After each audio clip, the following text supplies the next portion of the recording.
Blog Talk Radio.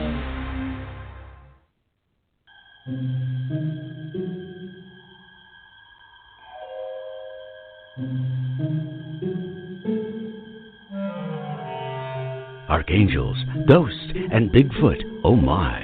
It's just another night for Supernatural Girls. Real stories, real answers to life's biggest supernatural mysteries. And now for another exciting interview with paranormal experts from this world and others. Here's your host, paranormal researcher Patricia Baker, on the one, the only, Supernatural Girls.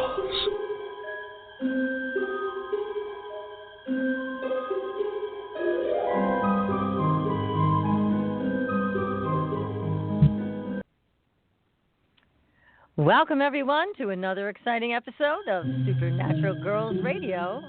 And I don't know why that music is playing again, so let me see. They wanted to test it, see if we're Thanks for listening. It just keeps wanting to play over and over again. You know, I told you the board was going to be kind of weird tonight, and it is. We're still in retrograde the last few days of it, yes, so we are. We're getting our fannies kicked, that's all. Welcome to Supernatural Girls Radio, everybody. I'm your host, Patricia Baker, and I'm here with probably visitors from other dimensions, as well as my very famous co-host, Patricia Kirkman. Here we are, Patricia, officially starting the show without the music replaying. How about it? How are you? Scary. I'm doing great. It's a beautiful day here. It's the nicest day we've had in ages.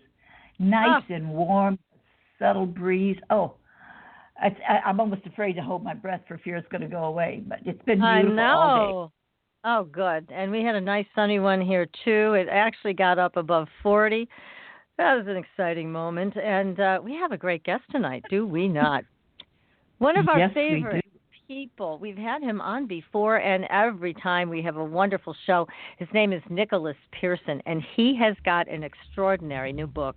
It is called Stones of the Goddess, Crystals for the Divine Feminine. We're going to get into a lot of why the Divine Feminine is so important today, and all of the crystals that you can use to attune yourself to this very powerful and ancient energy. But first, PK, you've been busy looking at the numbers, so do tell. What's happening? What's going on? Well, we've got a mixed bag here. We're taking a look at, this is the end of the retrograde. Oh, thank you, God, because it has been a horrible one. It's been kicking everybody from the heels of their feet to the back of their necks. But it's nice because of the fact that it is the beginning of the spring equinox, and that's to say the last day of Mercury retrograde, thank you, God. And we've got this wonderful supermoon that's going to take place tonight, and those are good things. So it's going to be our first day of spring. What more could we ask for? Except we have to take another look at what's going on with the world. Yes. Strange things as usual. That's a fact. People just don't get it. They're not paying attention. What else? Wrong? A couple more days left of this month. People are thinking it's going to get better, it's going to get perfect, but we're just getting our toes kind of dragged in the mud before we get smacked in the mud pile, because next month's going to be a bugger. But right now, we were talking earlier today about Kellyanne Conway and how well she's worked with Trump and how well her husband's working at destroying her. What a love fest that is. Well, I took a look at both of them, and the most important thing to take a look at here is Kellyanne is in a 6th year, and it's all about family type situations and wanting life to be perfect. Chart says it's a 5, and I'm going to gamble on it, and I'm going to say what I want to say. But Kellyanne is ultra sensitive, which I was quite surprised at because of how she handles things. For her, it looks like, shoulders back, and she dives right in. But she's very, very sensitive and a perfectionist at how she sees things. But this is one intelligent lady. She's got everything going for her, and she always multitasks, which is great. Her husband, as I said, he is all about taking a flyer on whatever he thinks he can or should. He happens to be in a 5-year, which makes him very much a risk taker. He's stepping into things that he really ought to step back from before it ends up being a Donnybrook. And I have to laugh. They were married in 2001. She was in a 6-year. Marriages are made or broken in 6s or 2s. He was in a 5, sensual, sexual, yes, let's get married. But I have to laugh at one of the statements she made. No one knows who I am because of my husband.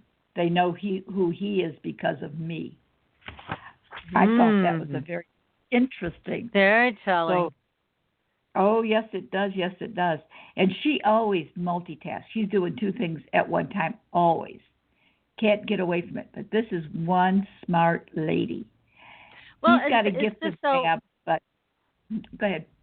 Well, I was just saying that, we're going to be talking about the divine feminine and the feminine aspect of power tonight. And I find it so disturbing. Now, I don't care what people in our audience feel for or against Trump. This is not about that. What this is about is a very powerful woman. She does a good job at what she's doing. And here is her husband, her very own husband, turning around and destroying, or attempting to destroy her career. Because as we were discussing before, when you have a turncoat like that, I mean, somebody who will stab you in the back, even if she didn't work at this particular job that she has in the White House, who would want to hire her, knowing that her husband is capable of such treachery? To me, it is the ultimate betrayal to have a so-called partner who is backstabbing in that manner. And I think it's important to talk about because, again, we're talking about the divine feminine tonight that has been oppressed and repressed for thousands of years. And now we're seeing this again. Go ahead. And I like the way that she stepped up to the plate and made the point that he's only famous because of me. He's an attorney. They have a lovely home and all this, but nothing that I've seen where he's concerned anywhere near equals what she is or who she is. Yes, exactly. So, little man, you should get down and kiss her on the fanny because she is one super lady. Whether you like her politics or not has nothing to do with it. She's a go-getter. Right. She works hard, and she doesn't take prisoners. She just goes for it. The one thing about her, I will say, not only is she intelligent, he is super intelligent too, but his chart is about me, my, and I, where she's involved. And of course, it shows by his comments. It most certainly does, but it's treachery of the worst kind, and it's I think it's very sad that that she has to tolerate that kind of thing. But I don't know what's going to happen. You think she's going to get a divorce? You know what? Because of the year she's in, anything is possible. Because relationships are made or broken in 2s or 6s. She is in her 6th year. He in his 5. This is the same combination they had when they got married. Now, the bottom line is what goes up must come down. So things are alike. Yeah, isn't that interesting? Yeah. It's each end of the spectrum. So it's going to be a rather interesting situation ongoing here. No question about it. And of course, good this work. time with all this going on in the atmosphere, shall we say? Ooh, look out.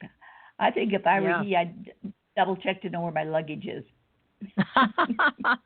Yeah, I better polish it up, huh? I think so. Ready to go. Oh, goodness. Well, thanks for taking a look at all that, PK. Good work. And if you want your own numerology session with Patricia Kirkman, you can go to patriciakirkman.com or you can go to supernaturalgirls.com and you can find PK at either one of these sites and you can make an appointment for your own personal reading, which I highly recommend. And if you would like a soul realignment reading, you can contact me at supernaturalgirls.com. I also have my new candles. And now that Haley has returned from Germany, while she was on spring break, she said she had a great time. She's ready to get back to work. We're going to put those candles up on the website. Yeah, they're very, very intense because they were put together by the one and only Katrina Raspold, and I've talked about her on the show She's been a guest. She is a bruja and a canadismo, and she is very powerful. So let me tell you what, these candles are the bomb. You need to take a look at them, see if they're right for you. Very powerful. So we have some very interesting paranormal news. That we do. Oh, make sure you go to our Facebook page, like us on Facebook, follow us on Twitter so you can keep up with all of what's happening because a lot is coming out. One of the stories I was very, very taken with, and I know you are too, because we're watching all of the people that have gone missing.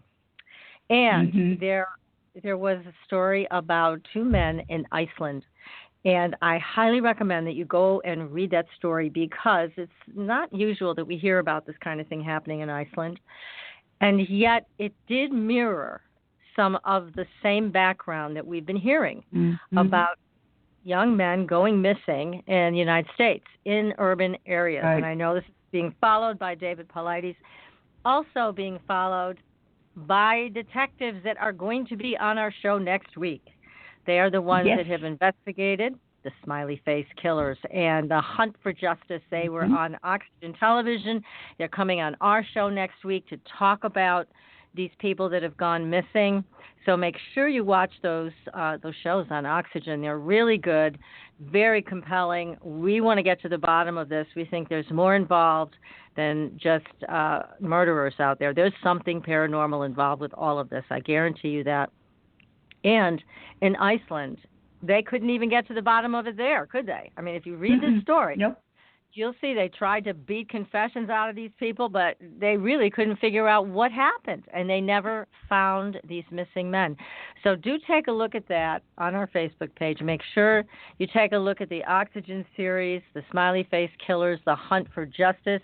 As mentioned, those detectives are coming on our show next week. Get your questions ready for them. This is your chance to talk to them and see what they have to say about what they found. Now what we're going to do is dig a little deeper than they did on the show. We're going to go behind the scenes and find out what else they know about the Smiley Face Killers. Right. And that's going to be a great show, as all of our shows are. And there were also a number of stories about interdimensionals.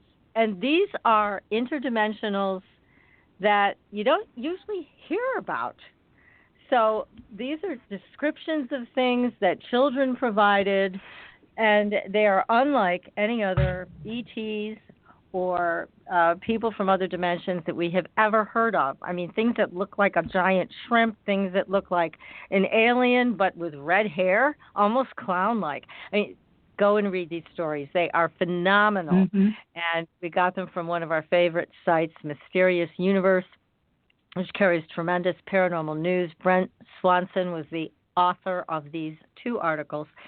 There are graphics, there are photographs, there are all kinds of things there. Make sure you go to our Facebook page and take a look. As you know, interdimensionals are a very hot topic, and we're just beginning to wrap our minds around the fact that it's not just ETs that have been visiting us. It is other things as well. So this is a great opportunity to read about it all in one place on our Facebook page.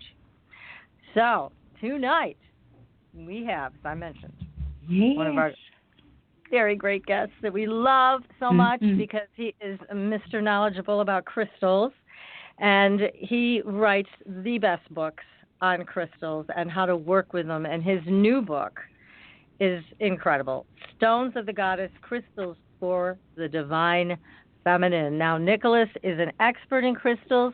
He began teaching crystal workshops in high school. He studied mineral science at Stetson University while pursuing a degree in music. He also worked for several years at the Gillespie Museum, home to the largest mineral collection in the southern United States, actually. So, I can't wait. All right, we're going to bring him on. Nicholas, welcome to the show. Hello. Thanks for having me back on. So we're tickled. Yeah, it's our pleasure.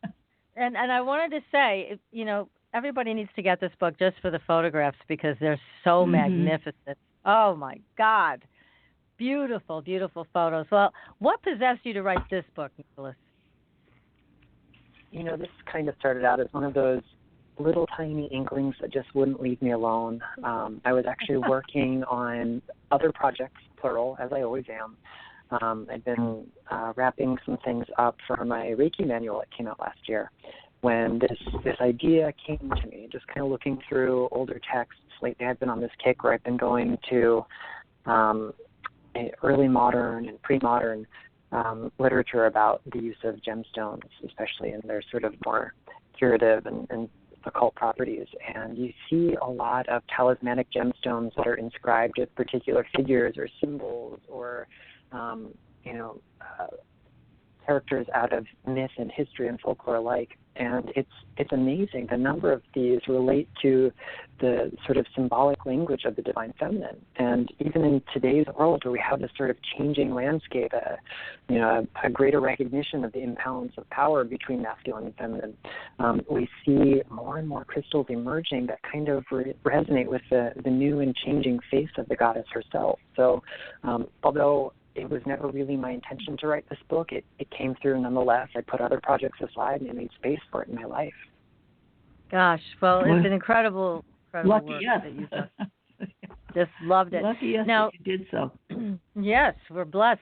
Now, if you could please talk to us about the power of the divine feminine, the goddess, and why it's so important that we pay attention to this now. Absolutely. So, first and foremost, I want to say that we don't have to have a strict polytheist kind of worldview to relate to the divine feminine. Even if we look at maybe the Hermetic teachings, we kind of see that all of creation is first conceived of in the mind of the divine, whether we call that God or goddess or creator or the great spirit or the flying spaghetti monster, it doesn't really matter. But this idea of the principle of mentalism says that we are all first ideas in the mind of creator. And then the subsequent principles teach us about things like the principle of correspondences, as above, so below, as below, so above, and so on and so forth. And eventually we get to the principles of polarity and gender, and they tell us that all things kind of either contribute to or participate in these sort of spectra of energy. So if we have this sort of inconceivably great, this ineffable, vast, infinite idea of the divine, then kind of break it into smaller pieces and understand the full spectrum that comes out of it. So there'll be things that fall on that spectrum that we might personify as being more male or more female or neither or both. And the way Nicholas, the may I world just has interrupt gone, you? Let me just interrupt you Sure. for a second. Can you just move the microphone a little bit away from your mouth because we're getting some feedback? Let's see if Right. that'll help, because we want to make sure that we can hear what you're saying because it's so important. Because as you mentioned, in your book, this goddess energy has really been oppressed for millennia. So now it appears to be resurfacing. You're even noticing crystals coming forward that we can work with that were a bit hidden before. So again, why now? What do you think's happening? Well, the pendulum swings back and forth in all things, whether it's that idea of divine masculine, divine feminine, or even between night and day. There's a rhythm that all things follow, and so we've been kind of tilted on too far in the direction of divine masculine, and a very broken and toxic divine masculine at that. And, this is a power that is systematically oppressing great big swaths of humanity, including women, people of color, and so on and so forth. So, the goddess is infinite. She is eternal. She is ever present, and she is always with us, and she's here to guide us through this period of healing that we all need to undergo. She's here to help us recognize the oneness. If we're all first ideas in the mind of Creator, and an idea never leaves its source, and we are always with the Great Mother. So the sooner we recognize that, the sooner we see that the divine feminine becomes the great equalizer of all people, no matter where we are, what we do in life, where we come from, where we're going. That current of the divine feminine and the divine masculine are within each of us. And so by working consciously with it, we... Yeah, it's interesting because, we have revered the male consciousness, the divine masculine, for so long, because I think some of it is ingrained in us that's what gets things done. That's the power. Yet the divine feminine has its own power. and it's a completely different power. It's a completely different force. So for all of us to be able to embrace it, I think we need to understand that it's its own power and how it works. So I don't know if you want to talk about that at all, but if you can, it'd be great. But I'm going to have to ask you to change your headset again because you're still coming through kind of warbled. Right. So go ahead and change that out, and PK and I are going to talk amongst ourselves while you do that. But PK, you know what I'm talking about here, right? That, we tend to feel that in order to get things done, we have to emulate that masculine consciousness, right? Right. But we don't need to. But we don't need to. But then what, That's right. What does this divine feminine look like? Because I know when you and I were growing up a million years ago, right? You won't say exactly when. How apropos. But it was quite a while ago. Women were still pretty much in a subservient position. The men were out going out to work. The women were at home. So it was a very different way to grow up. Well, women were in the kitchen wearing aprons, okay? Then we moved to the living room with wearing our pearls and vacuuming. And then we were able to step out of the house and be equal to the man on the street. Wasn't that wonderful? And I don't know. I think they got talked into two jobs. Well, that was a given because we're the ones that have the children, so we have to take care of the children. Didn't you remember that? Oh, yeah. See, that's what I mean. Two jobs. So, but yeah, I mean, it was a whole different way of growing up, and I think you encapsulated that beautifully. So now we're coming to this level of really trying to wrap our minds around the divine feminine, the goddess energy. What is it? How do we embrace it? How does that energy get things done? Okay? How does that energy move forward with us? So, Nicholas, you back with us with your headset? I sure am. Oh, you sound so much better. Great. Thank you. Wonderful. Yes. Yay! Okay, so Got you've it. been listening to us jabber on about this, and you understand the question that we're asking is we want to know more about how the divine feminine power works. How does it move things forward? Because it is so different from the masculine consciousness. Well, it kind of harms us when we try to compare divine feminine and divine masculine, the god and the goddess, as parallel structures, because they're really not. Where we expect things to be linear and regular and sort of structured in a way through the lens of the divine masculine that we kind of see in most of the world's religions, the divine feminine works differently. It is intuitive. It is cyclical. It is something that works with the ebb and flow of the natural forces, the changing of the seasons, the tides of our own blood. And so, part of what we do through connecting to the divine feminine is learning to take a step back and listen and observe and be present. And that already is often enough to kind of wake us up to what's not working in life on the micro or the macro scale, and give us the opportunity to make some changes. We also have to recognize that, power and force and all these other things that we tend to ascribe as dominant masculine things were once all attributes of the Divine Mother. The earliest evidence of anything that resembled religion among humankind, even before Homo sapiens. These religious practices were purely matriarchal. There was no presence of divine masculine, and yet people still went to war. People still fought battles. People still had to have those sort of martial energies, but they were ascribed to the divine feminine rather than divine masculine. And we have to recognize that those two things exist concurrently. In myself, there's divine masculine and divine feminine, and in everybody else, they're there too. So we don't really have to ask how do we get things done through the divine feminine, but maybe how can we learn to improve the things we're doing by coordinating, by co-creating with the divine feminine. Well, and also because you talked about it, and that's a great answer, and also, when you talk about being quiet, to listen, get your answers from the inside. Now, that is part of the divine feminine energy. It's softer, it's quieter, it is different. And I think a lot of it in our culture in the past has not been revered and not been respected, right? Do you think that women are more intuitive in the divine as we think we are on day-to-day today? I think that we all kind of have that inborn skill set. That maybe because of certain social roles that are expected, women are given a better opportunity to exercise those in many situations, but by and large, I think we've all got it there. Yeah. Good. Very nice. Yeah. That's good to know.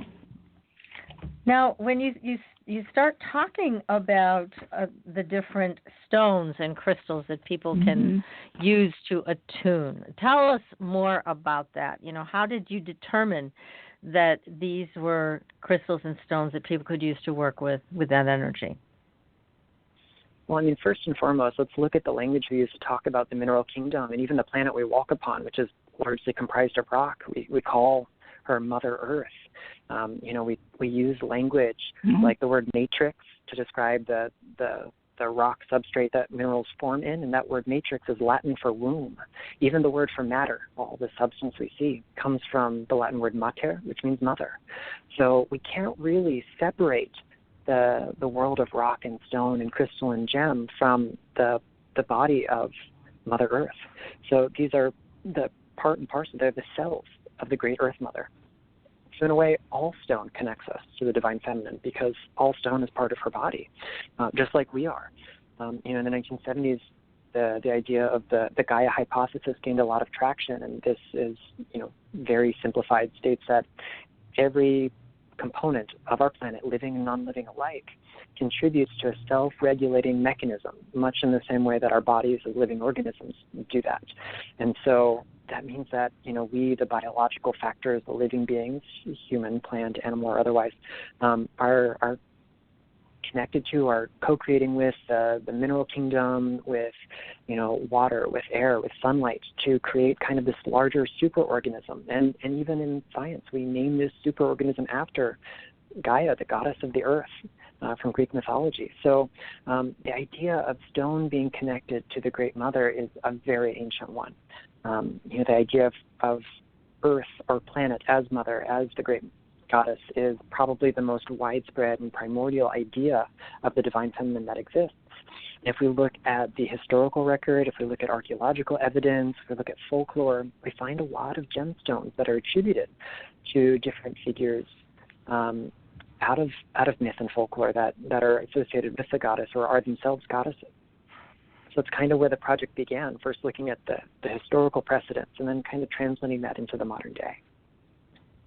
Well, you've got a beautiful photograph. Your photographs, as I mentioned, are extraordinary. But you have one that really caught my attention with lapis. It's a sphere of lapis, and it's that beautiful blue color. But this one also had white in it. So is there any significance also to working with a stone like that that's round? Because it was perfectly round, a sphere. It was beautiful. How does that affect consciousness when you start working with something like that? Well, when we shape a crystal, we're not changing its fundamental energy because those are things that are determined by its formation process, its chemical composition, the crystal structure, and all those happen at the sort of micro level. So no amount of bending, scraping, or otherwise changing the external surface will affect those. However, the overall shape of the stone can affect the way the energies are distributed. So if we look at something like a sphere, it emanates energy very softly in all directions at once, but also that shape is similar to the shape of our planet, of the sun, the moon, the stars, and has been for a long time a very feminine kind of symbol. Like the goddess itself, it has no beginning and no ending. So symbolically, it can tune us into those tides of the cycles that we associate with the Great Mother herself. Wow. Well, that was this beautiful photograph of that piece of lapis. So you talk about cleansing your stones. What do you recommend for people? Because I know I have about, I don't know, how many crystals, maybe 500 here that I work with. But how do you recommend cleansing them? Let's say you want to begin work on your connection with the divine feminine, then what do you suggest? Well, ideally, if it's a stone that we have a deep working relationship with, it's one we're probably going to cleanse pretty regularly. And the method we use should be conscious of a little bit of mineral science. If you have a beautiful piece of malachite and you want to cleanse it with salt or water over time, the beautiful polish on that piece of malachite is going to be diminished because it's just too soft to be cleansed in that way. Likewise, if you have a favored piece of fluorite or kunzite and you leave it in bright sun, it's going to lose its color. But there are a few methods that work really well for all of our stones. Breath is one of my favorites to use in my daily practice, and it's one I've written about in several other books, so I didn't put it in this one. But you could also do, burning sacred plants, whether that's sage or cedar or palo santo or maybe something that grows indigenous to your area. You could use sound like singing bowls or chimes. The human voice works pretty darn well. Most of us have that around with us everywhere we go. And then in the book, I also have a few alternative methods, some that are a little bit more ritualized, something that can maybe help you cultivate that relationship with a particular stone. It might not be great for cleansing maybe 500 or 600 at a time, but it's great when you want to forge a deeper bond between you and a very special piece in your collection. So you can basically smudge your crystals, is what you're talking about. You can smudge them with sage. That's cool. Okay. Yeah, because I was always told, take them out in the moonlight, and my gosh, by the time you gather them up and get them out there, and then you have to bring them back in the next day, it's a job in itself. It sure is. And interestingly enough, if we look at the physics of crystal energy and crystal healing, if we look at the sort of map of electromagnetic frequencies that are in moonlight, it's not really different than any other source of visible light. So from a physics-based perspective, sunlight or moonlight is no different than the incandescent lighting you probably have in your house. So it's actually the ritualized act of taking the crystals out there. It's our own mind that is causing those shifts in the energies we're perceiving our stones. The moonlight itself is not any more mystical than what you've got in the bedroom. Oh, thank you, God and Nicholas. No, really. Very good. So you're talking also about how do you program them? And this is a big question that I've seen come across our email from a lot of people. They want to know. I mean, it's nice to have a beautiful crystal. Oh, it's beautiful. It's nice. It sits on my table. Now what? How do I actually work with it? Now I know how to cleanse it, but how do I program it, or how do I listen to it? It could be either one, I guess. Yeah, so there are a lot of terms that get kind of thrown out there fairly interchangeably, and there's some overlap between them. So we talk about cleansing, we talk about consecration, or programming, or charging, or otherwise imbuing our stones with some sort of purpose or intention. So for me, programming is the act of extending that invitation to co-create with your crystal.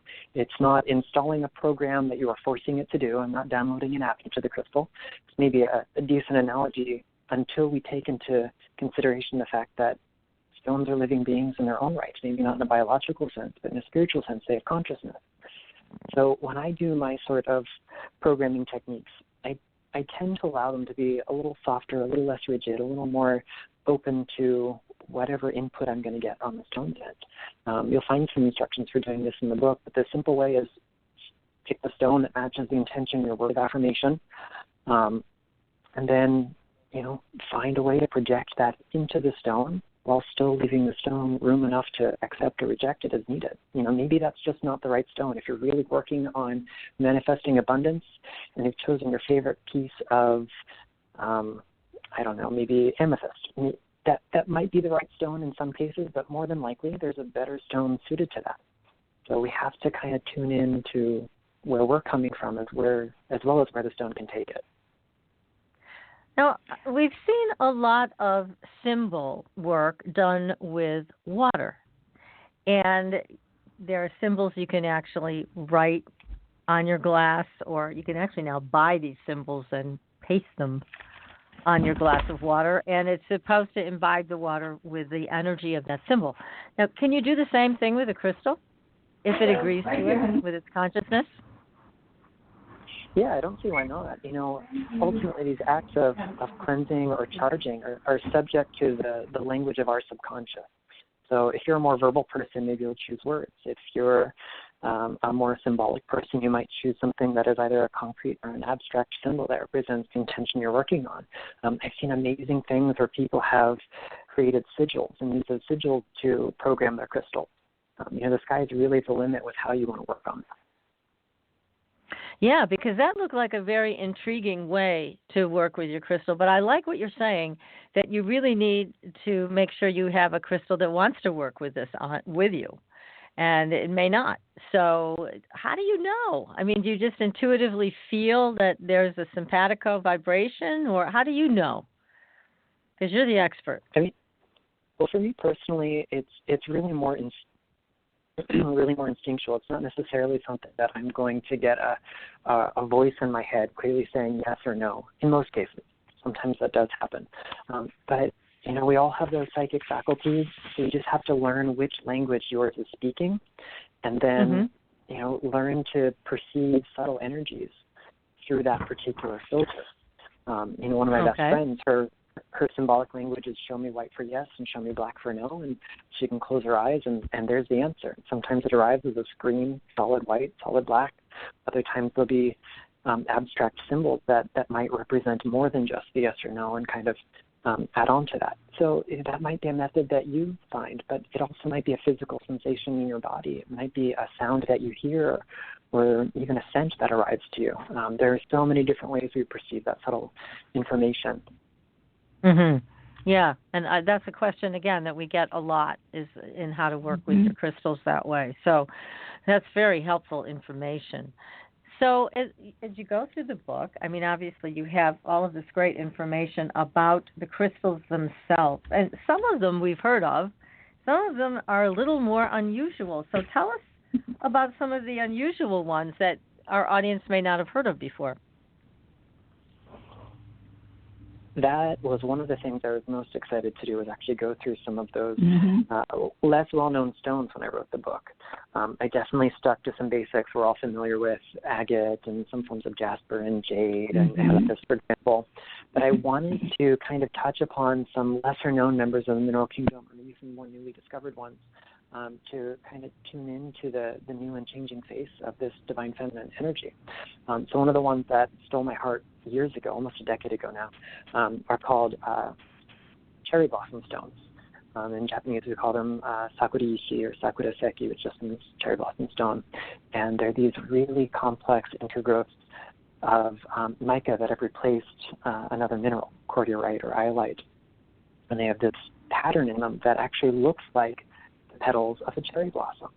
And there is a local there's a local belief in Japan that the stones are actually found outside of Kyoto, which is renowned for its cherry blossoms. That the kami, the spirit or the divine essence of the blossoms themselves, dwells within these stones most of the year and only emerges when the trees are in full bloom. So again, it kind of draws upon this idea that there's an immanent divine, that divinity is present in the natural world, and many of the world's religions and spiritual paths that honor the divine feminine see the world as innately animated, alive, embodied with the divine. And so these stones help connect us to that idea of springtide beauty, something that we tend to associate with, aspects of the goddess. And there is actually a specific goddess of the cherry blossoms who is, by proxy associated with the stone. Oh, my. Another one that was really, there's another stone that was really fun to put into the book was a variety of obsidian called midnight lace obsidian. It's not one I really see in metaphysical books. It mostly comes from the Caucasus Peninsula. Some of it's found in the Pacific Northwest as well. But it has these fine bands of transparent, almost like a smoky gray obsidian with deep dark bands in it that are opaque. One of its names is also lamellar obsidian, from the word lamella in Latin, which means plate or flake. And it's got this really mysterious kind of energy. It really feels as if it is the veil between the worlds, an expression that actually comes from veiled Isis as the embodiment of the unseen world. And we, on this side of the veil, can never really know the profundity or the depth, the true face of the divine. And so here's a stone that allows us to sort of feel our way through. Even with eyes closed, we can palpate and get a sense of what's on the other side of that veil, what is on the side of mystery rather than the side of the material plane. Powerful. Oh, my gosh. Well, there's so much more we need to talk about. We're going to take a very short commercial break. We're going to come back, and if you have a question for Nicholas, you can call in at 563-999-3539. That's 563-999-3539. You are listening to Supernatural Girls Radio, and we will be right back. Your property tax bill. Have you seen it lately? It's frightening. Your property taxes are going up while your home value is going down. It's time to fight back and win. For the real truth about the property tax system, get attorney Pat Quintilian's book, Are You Getting Screwed on Your Property Taxes? How to Find Out and How to Fix It. Attorney Quintilian answers all your questions and gives you the facts you need to fight a property tax bill that is spiraling out of control. You'll also read about what happens to property owners who don't check their property records, only to find out too late they're taxed on square footage, fixtures, and even buildings that they don't own. Is this happening to you? Learn your rights. Buy attorney Pat Quintilian's book today. Are You Getting Screwed on Your Property Taxes? How to Find Out and How to Fix It. Available on Amazon.com. Are you ready for a new experience of freedom and powerful connection? Would you like a positive, effortless change in your life? Then come to CosmicFusion.com, where we offer the most advanced energy clearing and expansion techniques in the world, with a quantum vortex energy to activate your divine blueprint and life's purpose.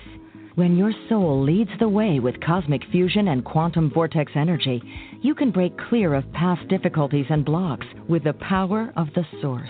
With cosmic fusion, the source energy does the work for you. It's easy and effortless. Listen to our free meditation right from our Cosmic Fusion website, the Cosmic Code Meditation. Sign up for one of our interactive webinars today. Come to Cosmic Fusion, www.KOSMICfusion.com, to experience an effortless awakening and transformation. Are you ready for an upgrade? Are you ready for a new experience of living in the fifth dimensional magic and powerful connection? Then visit CosmicFusion.com today. CosmicFusion.com.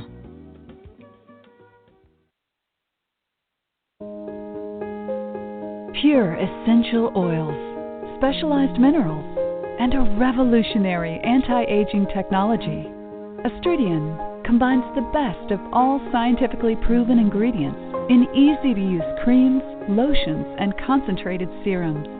Astridian's advanced line of products take your skin to a new level of being healthy and beautiful. We offer a variety of collections that address all your skin concerns. The Essential Anti-Aging Series treats and moisturizes your skin for a long-lasting, younger look. The Multivitamin Series promotes healthy skin with high-quality vitamins and minerals. The Sports Series restores skin from cellular damage and stress. Astridian also offers a revitalizing solution for hair and a professional series for doctors and medical spas. Visit Astridian.com today and begin your new journey to healthy, beautiful, youthful skin. Astridian, beyond your expectations.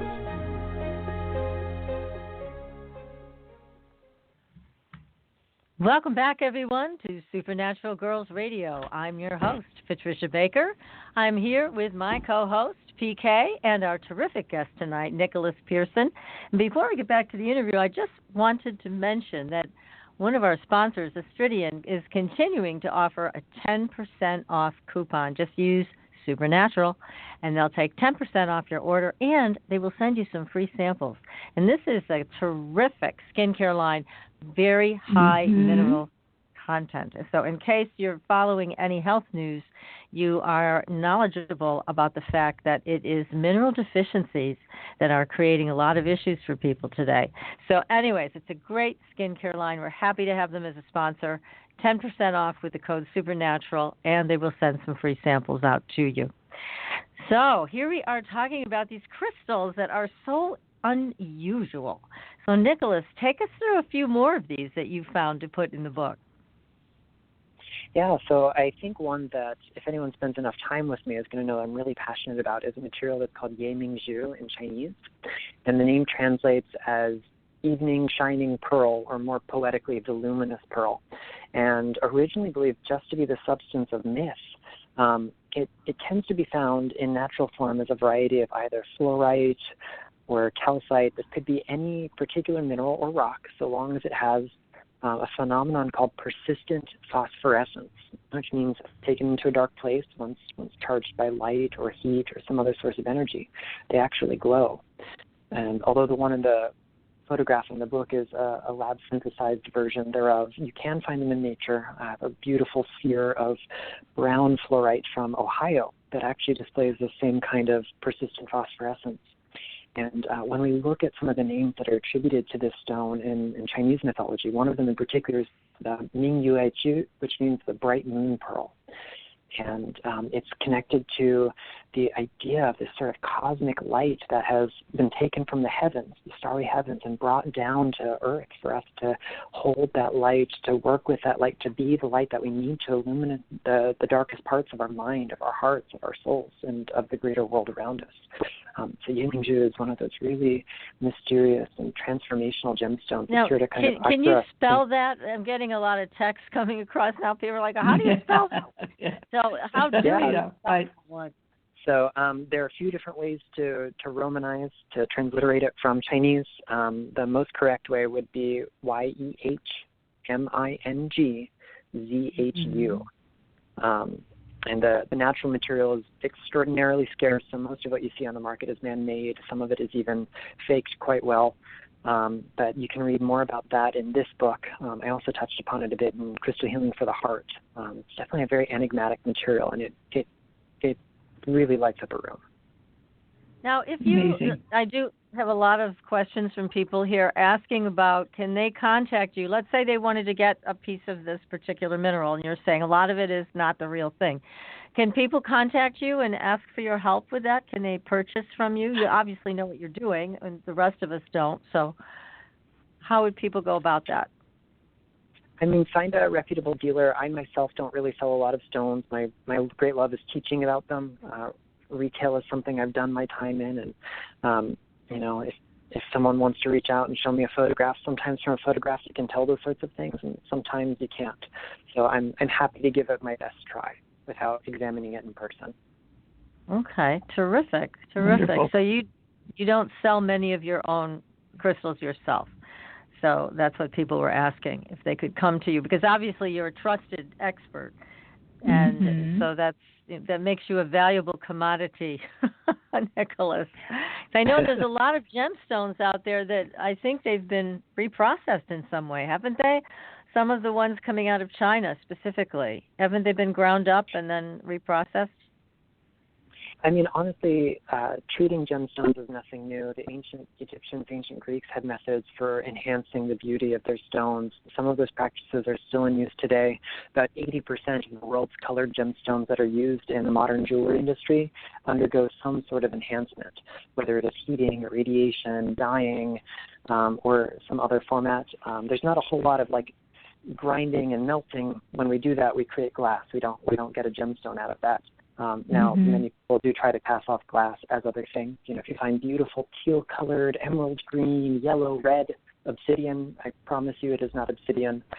In very rare instances, you get greens and shades of blue in obsidian, but they're usually not very gemmy. They're usually not very bright, and if you hold them up to a light, you're not going to get that beautiful transparent effect that we get in a lot of the man-made, quote-unquote, obsidians, which are just man-made glass.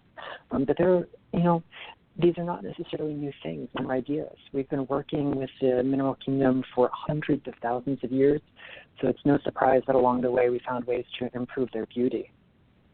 Right. Okay. Does the size of a gemstone make a difference?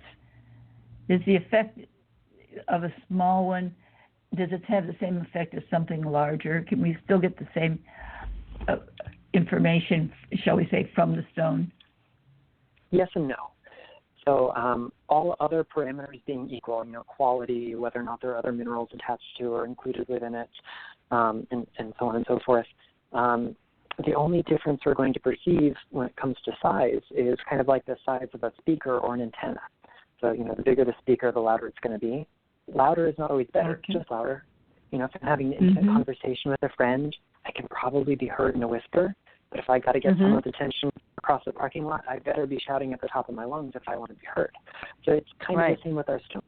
If it's something we're going to use for personal healing and carry on us every day, we might not need a huge stone. In fact, that could be detrimental at times. But if we're doing bigger work, working with a group of people, working with maybe crystal grids to work on a whole planet, little teeny tiny guys are probably not going to cut it. They'll do something good, but the bigger it is, the farther that signal's going to go. But other factors come into play too. Quality can have a big effect on the efficacy of our gems that we use, especially therapeutically.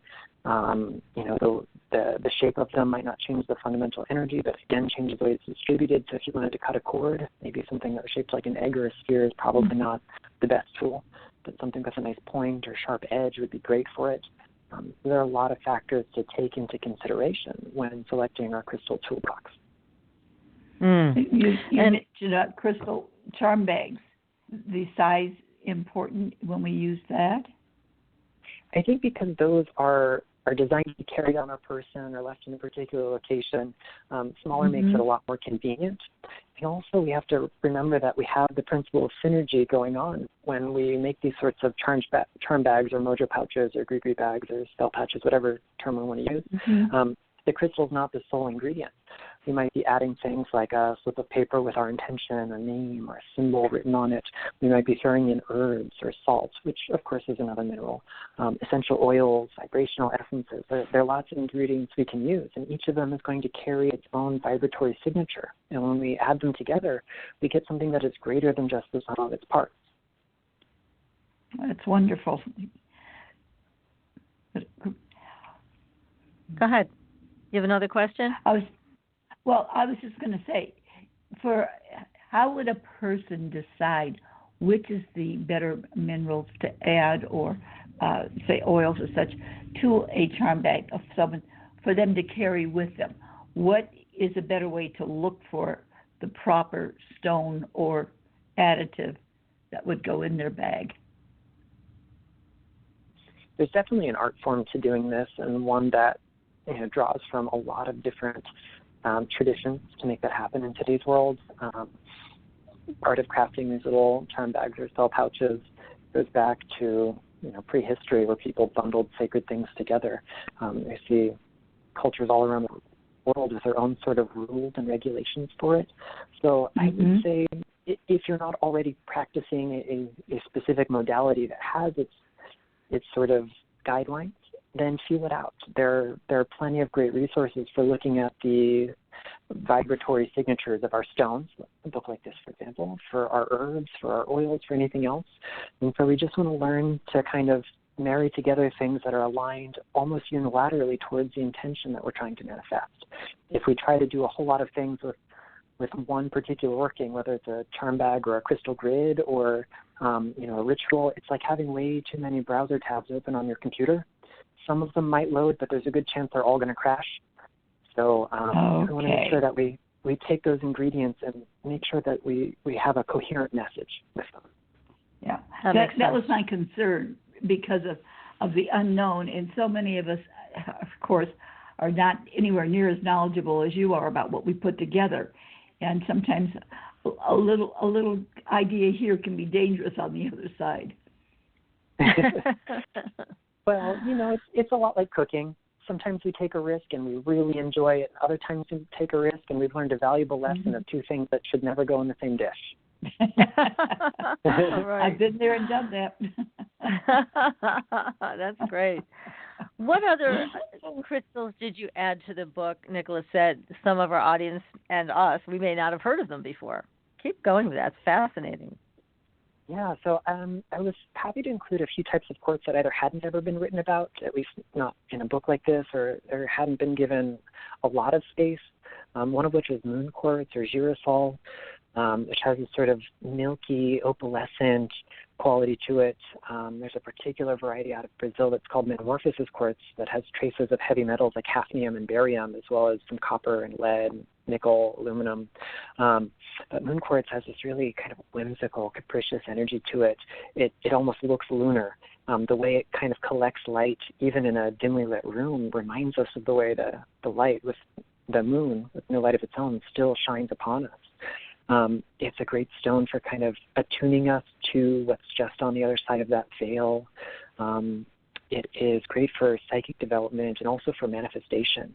It can help our whole body, mind, and spirit, every little fiber of our being, resonate with exactly the intention we're trying to put out there, almost as if we embody things holographically, and that's going to make us a clearer antenna for what it is we're trying to manifest. But with relationship to the divine feminine, apart from the overtly lunar symbolism of it, it kind of embodies the idea of divine receptivity, and it allows us to accept whatever it is that's being offered without necessarily having to cross boundaries. It allows us to empty ourselves of attachment, of ego, of expectation, but still not take the BS the world is trying to shove down our throats constantly. So I think it's really empowering when, male, female, or otherwise, we're constantly being bombarded with sensory input and, opinions on how we need to be doing things. And this is a stone that allows us to receive but filter out the things that might be harmful. Well, it sounds like a very powerful stone. Gosh. Is that something that people can readily get, or is that fairly rare, that stone you just mentioned? Actually pretty readily available these days. Most of the time it's marketed as urusol or urusol quartz. But it's also sometimes sold as moon quartz or metamorphosis quartz. And it's being mined in relative abundance in Brazil these days, as well as in Madagascar. Okay. Now, PK, you have found a stone out in Arizona that I had never heard of before. Can you bring that up to Nicholas and ask if he knows anything about it? Because that one was unusual. Yeah, I was told it was called sapphirite. It looks like a small cinder, the piece that I have. But when you put it up to the light, you can see color. It's almost reminds you of malvalite, the way malvalite looks when you look at this. The sapphirite does the same thing, but it isn't as pretty internal. It has like a yellow or a kind of a dull yellow when you look to the light.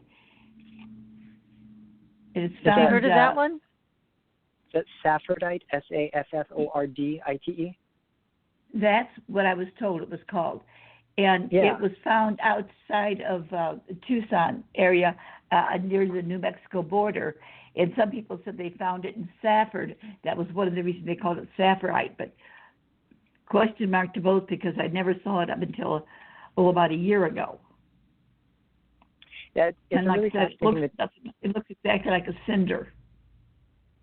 Yeah, so they belong to a class of materials that are sometimes called pseudotektites. There's a little bit of debate about the origin of all of these things that fall into this category.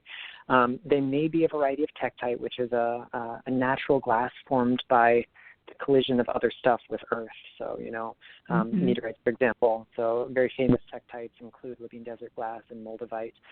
The likelier theory is that these are not, in fact, tektites, but are a glass that's formed by very, very ancient volcanic activity. And so these are probably obsidian that was incubated in the heart of these now extinct volcanoes.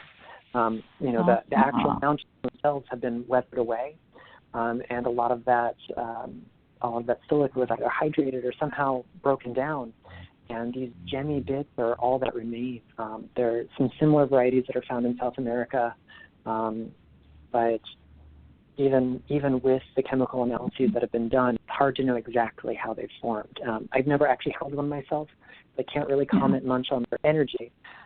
There's really no metaphysical literature about them except some personal experiences that people have been able to share. Yeah.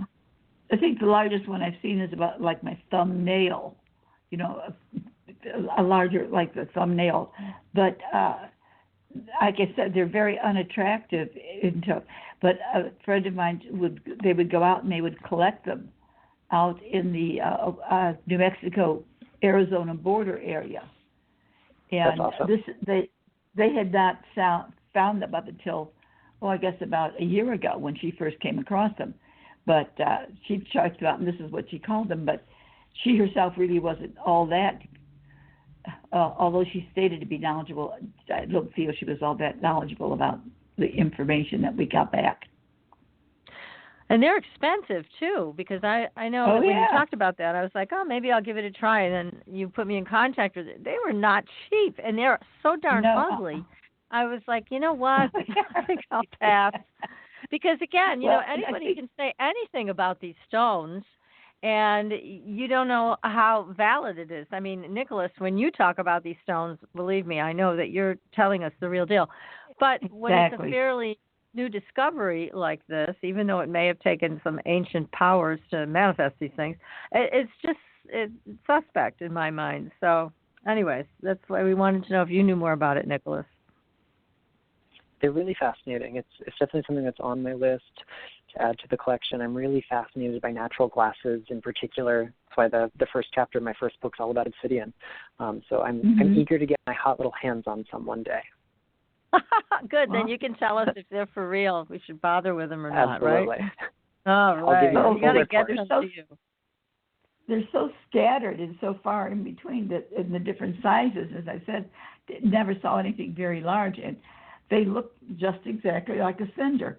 And whoever decided to put it up to the light to see what was inside, that's where it reflects a brightness or a light. Other than that, if you look at it, you want to pitch it out and throw it in the driveway. Right. That's what I thought when I saw it. I know.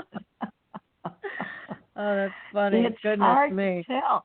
How does one know what they're looking for when different people are able to go out and look for things and come back with all these great finds? I have no idea would never even have an idea where to start and where to finish.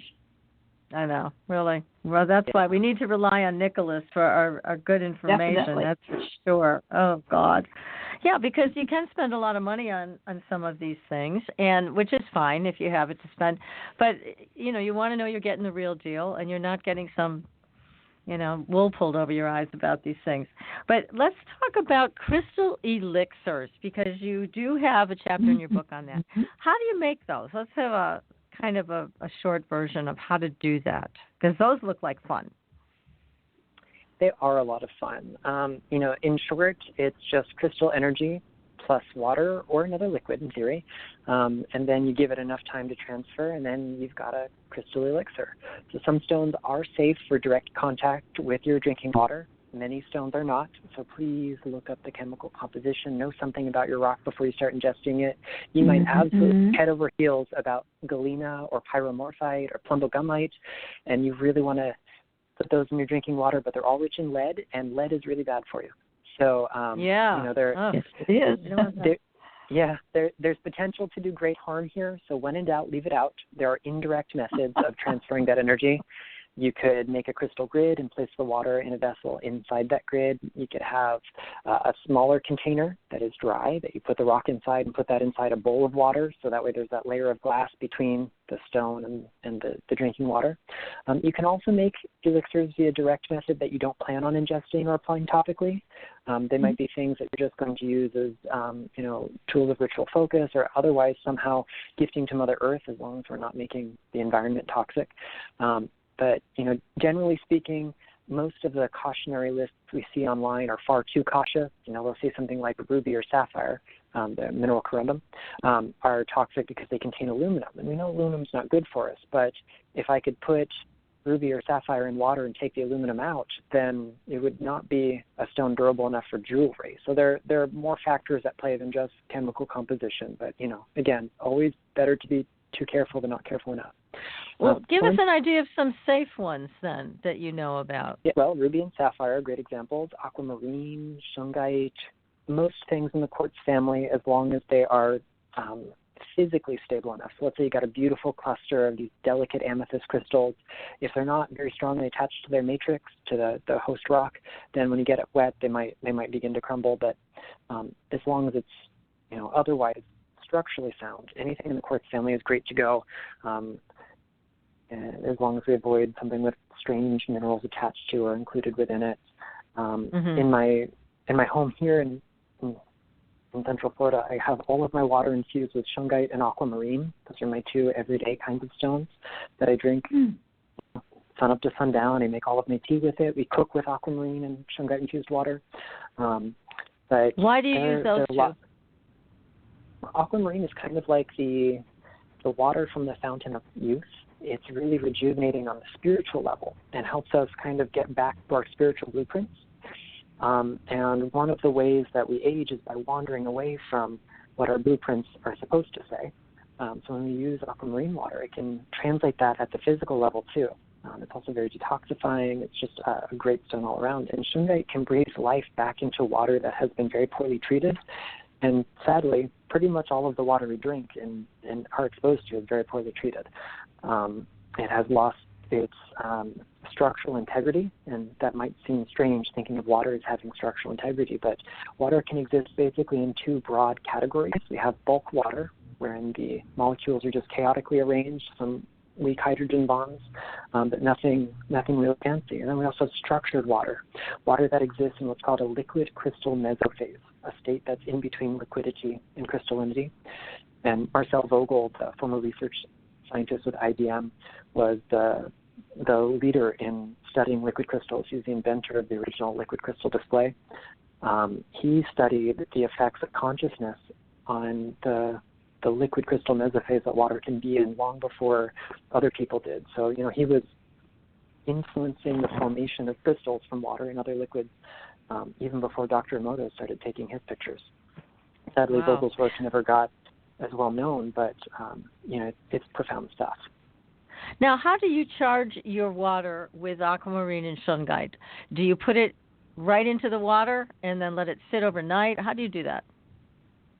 I have a very complicated procedure. Are you ready? I'm ready. I've got a pitcher. I pour water in it. That's it.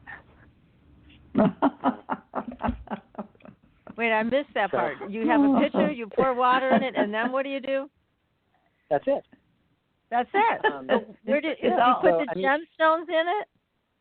Yeah, so I use a Brita filter at home just to, clean up my tap water before I consume it. And there are much fancier methods for purifying your water. If you like, you're welcome to use them. And then in the bottom reservoir of that, there's space for me to put rocks that won't pour into my cup because of the way you don't want to swallow it by accident. Right. Okay. Exactly. That's an important part.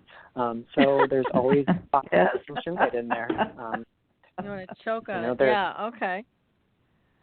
Well, this is fabulous. This PK and I need to rejuvenate, so we're going to do this. We're going to do the aquamarine. I know you will, PK, and I know I will. So we're going to start this process. Now, I also have shungite here, and now the shungite, you said it restores structure to the water, so it makes it able to hold a charge. Is that what it does?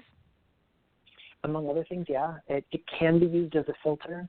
Dropping a piece of shungite in your drinking water will not magically purify it, but it can be used like activated carbon, filters to purify water. But it also, because of its unique molecular structure, it's full of these little molecules called fullerenes, which are complex nanotubes and spherules of carbon molecule. Their arrangement and the sort of coherent energy they produce, they allow water molecules to organize themselves more coherently also. Wow. Okay. Well, this is great. When you mentioned about you can put the gemstones in a container and put it in a grid. Now, how many stones would you use to make the grid when you do something like that?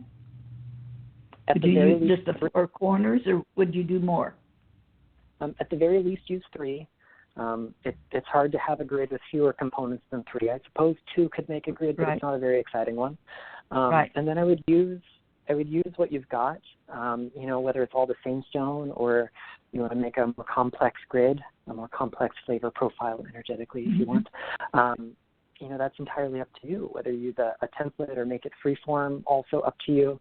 If you look at some of the crystal literature from especially the 1980s, some of the work of Randall and Vicky Bear, you see these really complex setups for charging water with crystals, fancy pyramids with crystals and special arrays.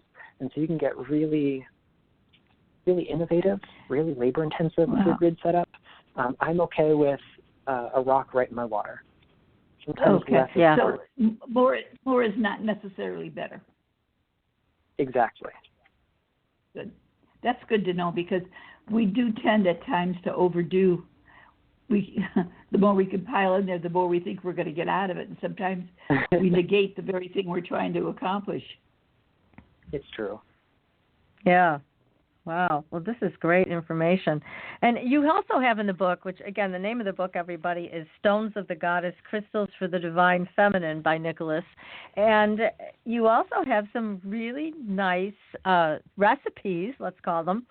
Here's one for Happy Home Charm Bag. I'm going to try this one. Blue lace agate, lavender, passion flower, and juniper. Now, those are easy to find, all of those ingredients, right? That was the idea behind it. I tried to make all those really practical recipes as simple and easy to follow as you like. And then the book will explain the meaning of every one of those ingredients and maybe discuss some of the best astrological timing, perhaps even give you a little incantation or mantra you can recite or reflect on while you make them. I wanted to make it as hands-on as possible. Now, I have a piece of jewelry that's blue lace agate. Could that be put in the bag? Or does it have to be just the stone? I mean, you could definitely put that in the bag as long as you don't mind not seeing it, at least for a little while. Yeah, because it's a pendant that goes on a necklace. So that's why I wondered, rather than wait until I could find the right stone. For sure. Good. That's good. Yeah. I'm more hopeful already. In fact, I already got 2 bags going on in my mind. You've got some of this stuff, yeah. And I love this one, this Sun Goddess oil recipe that you have. The ingredients are amber, tiger's eye, golden calcite, cinnamon stick, ginseng, and angelica. It sounds great. I love that one. Thank you. Smell wonderful too. Yeah, we often associate the moon with the goddess, but we have to remember that the sun, as the source of all metabolic energy on our planet, is also a life-giving energy and was once associated with the Divine Mother too. Exactly. No, we have to include that. We can't leave that out.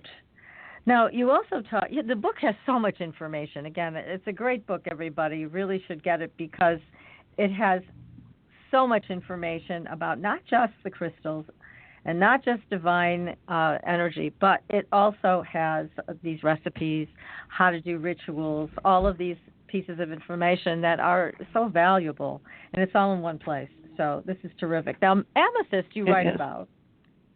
But amethyst is something we hear about all the time, but yet you're bringing that into the book for divine consciousness. So why amethyst? I think the easiest way to connect amethyst to the divine feminine is from its namesake. So the word amethyst means not drunken in Greek.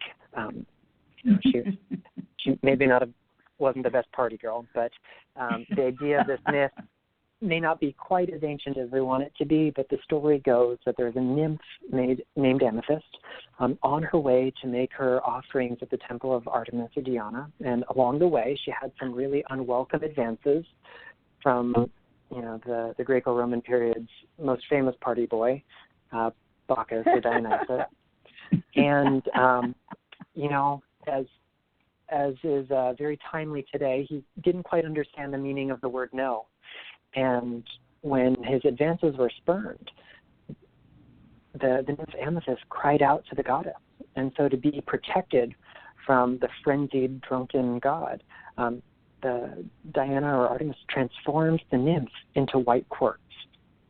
And 2 versions of the story exist from this point that kind of diverge. One is that Dionysus was so angry he smashed his amphora of wine on the stone, and the other is he was instantly sobered. He saw, oh my gosh, I did such a bad thing. The only way to make it better was to change this living being into stone. So he pours out the wine in sort of a peacemaking gesture. But since the wine was red, made from purple grapes, it stained the quartz and turned it the color of amethyst. And so that's how the gemstone was born.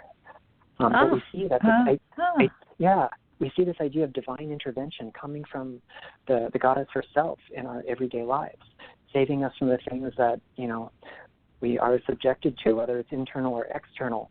The idea of the thoughts, the behaviors, the patterns we engage in that lower our consciousness, much like drinking might. Amethyst is there to highlight those things and help us transform and transmute them. Amethyst has been connected to other goddesses in history, but this is just the most famous episode. Yeah, that's wonderful. Now, and what about white coral? Now, I was surprised to see this in here. So you picked up on coral for its magical uses of protection and healing, but tell us more about why you chose that one for this book. Coral's an interesting one because it is organic. It's not actually a stone, although it has been considered a gem material for ages. Coral itself, being a living thing with that sort of calcareous skeleton, is something that's always related it to our bodies and bones and teeth. It's that idea of like attracts like, or like heals like. White coral in particular has this real lunar kind of vibe to it. It's white like the moon is. And although I might not condone overfishing or over-harvesting coral populations, you can find white coral on many beaches depending on where you are in the world. And it's the commonest variety that's out there. But it's got this beautiful motherly energy. It's also got this sense of purity, of innocence, and it brings a little bit of structure into our lives. We can use it to enhance intuition and to learn how to act upon that intuition. It helps us to maintain our reserves of vital energy as well. In gem therapy, coral in general relates to our sort of energetic metabolism. And this is in a spiritual sense, not necessarily in a biological sense, but, one begets the other. But white coral's been associated with the tides of life, with that eternal vibe of the great cosmic ocean, not just in the literal sense on our planet, but this sea of life that we all move through, which has been equated to the womb of the Divine Mother. Right. Oh, no wonder you chose that. But we've got to talk about fairy stones. So tell us about fairy stones. So these are a type of glacial concretion, most of which are coming from Canada. But there's a similar variety that has a slightly different composition that comes from France. And they get a lot of colorful names by native peoples, but they're predominantly composed of calcite, sort of dark gray ones that we find. Some of them are rich in opal, and they're formed in a process of glaciation. So as these glaciers move, the sediments collect, and all the ingredients in them recombine, and they form these little pieces of what look like petrified mud. That's not far off from what they really are. Many of them actually resemble those sort of primitive figures that we associate with the Earth Mother, those Paleolithic Venuses, like the Venus of Willendorf, and the picture of the fairy stone in the book is actually one that looks like the Venus of Willendorf. But they have this playful, sprightly kind of energy. They are rich and earthy. They're grounding without making you feel heavy. But they kind of connect us to the intelligence of nature itself, whether we embody that as devas or fairies, or even just different aspects of the Great Mother. And we can use them for kind of tapping into and co-creating with Mother Earth and it's all of her denizens a little bit more intentionally. They're also great stones for connecting to the idea of feminine power. And, obviously as a guy, I can only conceive of that in an abstract way. And I don't want to overstep my boundaries there, but in Judy Hall, when she wrote about Menelite, which is a particular variety of them, she says that the stone reminds us that since ancient times, all those biological processes that mark femininity are ways to draw power. And so I think in a time when femininity is often shamed or disempowered or meant to go hide someplace out of sight, a stone like this can help us claim those rights as rights of power. Wonderful.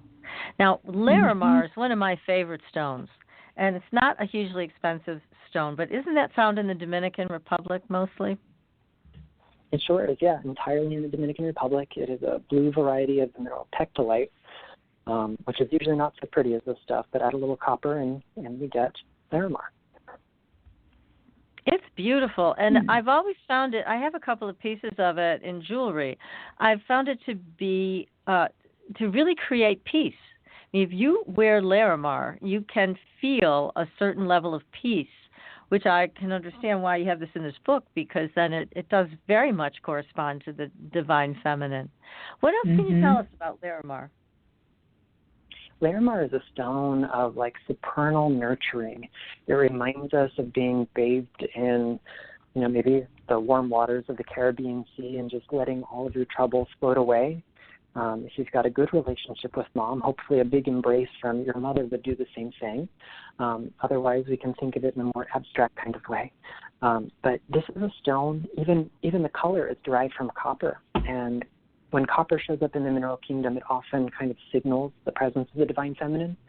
In astrology and alchemy, copper is the planetary metal of Venus, which is one of the archetypes of the divine feminine in the solar system.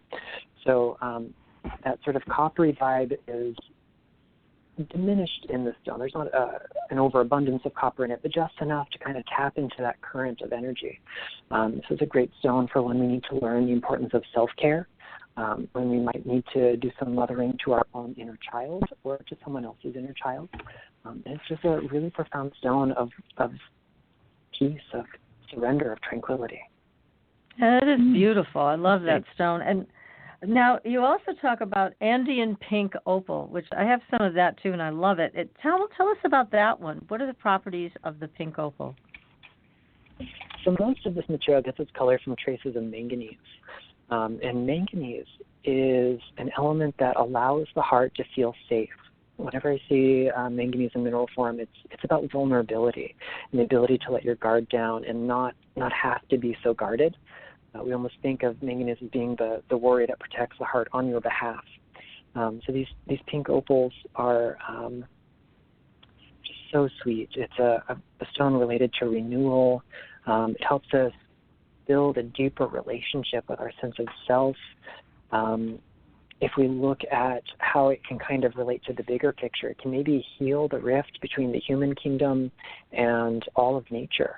And it does that through the stewardship of the Great Mother. We can use it for this time of year. It is the spring equinox, and in many magical traditions, it's celebrated as Ostara, and this is a great stone for now. It's all about that welcoming of the springtide, that current of renewal that is surging in nature, or will when nature thaws at least. And its mechanism is primarily related to grace. Whether we suffer anxiety, worry, trauma, fear, a painful past, an unknown future, the sort of softening quality of the pink opal helps to undo the knots that exist in the body, the mind, the spirit, kind of release the karmic patterning as well, and allow us to just find a greater sense of tranquility.